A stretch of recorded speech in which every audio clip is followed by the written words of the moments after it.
कभी कभी जिंदगी दो लोगों को ऐसे बांध देती है कि उनकी दुनिया जुदा होने के बावजूद उनके दिल एक ही ताल पर धड़कने लगते हैं। ये कहानी है राहुल की, एक गरीब लड़के की जो दिन रात मेहनत करता था, अपने बीमार बाप को बचाने में लगा रहता था। और दूसरी तरफ थी प्रिया, एक अमीर लड़की जिसके पास सब कुछ था, शानो शौकत, रुतबा, मगर दिल में एक सन्नाटा जो उसे हर पल तड़पाता था। इन दोनों की राहें अलग थीं, मगर किस्मत ने इन्हें एक दूसरे के करीब ला खड़ा किया। ये कहानी सुनकर आपकी आंखें नम हो जाएंगी, क्योंकि इसमें दर्द है, बिछोह है और एक ऐसा प्यार है जो हर मुश्किल को पार करके आखिर में जीत जाता है। तो तैयार हो जाइए एक ऐसी कहानी के लिए जो आपके दिल को छू लेगी और आपको सोचने पर मजबूर कर देगी कि क्या सच में प्यार हर जंग जीत सकता है। सड़क पर धूप चढ़ रही थी। राहुल अपनी पीठ पर भारी बोझा लिए हांफ रहा था। उसका चेहरा पसीने से तर था, मगर आंखों में एक जिद थी।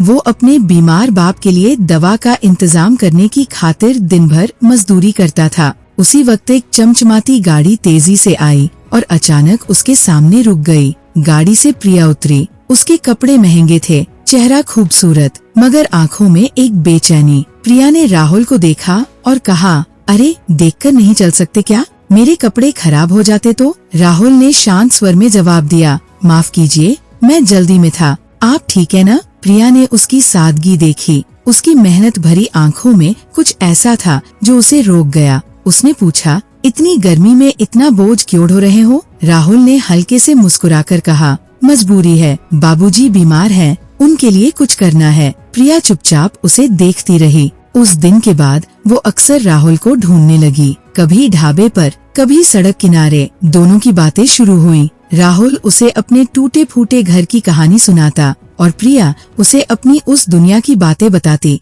जहाँ सब कुछ था पर सुकून नहीं। एक शाम जब सूरज ढल रहा था, दोनों एक पुराने पेड़ के नीचे बैठे थे। हवा में हल्की ठंडक थी। राहुल ने प्रिया की ओर देखा और कहा, तुम्हारे साथ वक्त बिताकर मुझे लगता है जैसे मेरी सारी तकलीफें कम हो जाती है। तुम मेरे लिए बहुत खास हो। प्रिया की आंखें भर आईं। उसने कहा, राहुल, मैंने कभी नहीं सोचा था कि कोई मुझे इतना समझ सकता है। मेरे पास सब कुछ है, पर तुम्हारे बिना सब बेकार लगता है। मैं तुमसे प्यार करती हूँ। उस दिन से दोनों एक दूसरे के लिए जीने लगे। प्रिया राहुल के लिए अपने घर से खाना चुरा कर लाती और राहुल उसे फूल लाकर देता जो वो रास्ते से चुनता था। मगर ये खुशी ज्यादा दिन नहीं टिकी। एक दिन प्रिया के पिता को खबर लगी। घर में हंगामा मच गया। पिता ने गुस्से में कहा, ये क्या सुन रहा हूँ? तुम उस गंदे मजदूर से मिलती हो? हमारे खानदान की इज्जत का क्या होगा? प्रिया ने रोते हुए कहा, पापा, वो कोई साधारण मजदूर नहीं है, वो मेरे लिए सब कुछ है।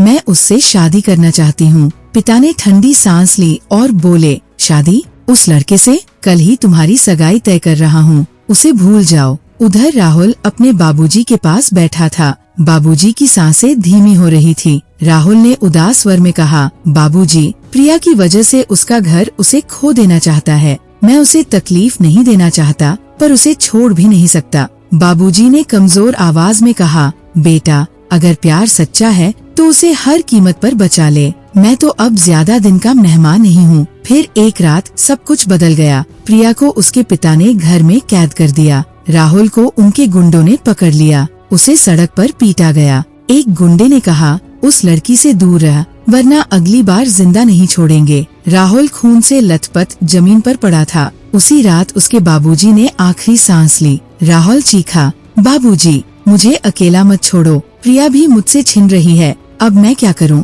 दूसरी तरफ प्रिया अपने कमरे में रो रही थी। उसने खुद से कहा, राहुल, मुझे माफ करना, मैं तुम तक नहीं पहुंच सकती, पर तुम्हारे बिना जी भी नहीं सकती। मगर प्यार ने हार नहीं मानी। अगली सुबह प्रिया ने हिम्मत जुटाई। उसने अपने कमरे की खिड़की तोड़ी और भाग निकली। वो सीधे राहुल के पास पहुंची। राहुल अपने बाबूजी की चिता के पास उदास बैठा था। प्रिया ने उसे देखते ही दौड़कर गले लगा लिया। उसने कहा, राहुल, मैं आ गई, सब छोड़ दिया मैंने, अब बस तुम्हारे साथ रहना चाहती हूँ। राहुल की आंखों में आंसू थे। उसने कहा, प्रिया, तुमने ये सब मेरे लिए किया, पर मेरे पास अब कुछ नहीं बचा। बाबूजी भी चले गए। प्रिया ने उसके आंसू पोंछे और कहा, मेरे पास तुम हो राहुल, और मुझे बस इतना ही चाहिए। हम साथ में नई जिंदगी शुरू करेंगे। दोनों एक दूसरे के गले लग गए। आसमान से हल्की बारिश शुरू हो गई, जैसे उनकी जीत पर कोई ऊपर से आंसू बहा रहा हो। अंत। नरेटर।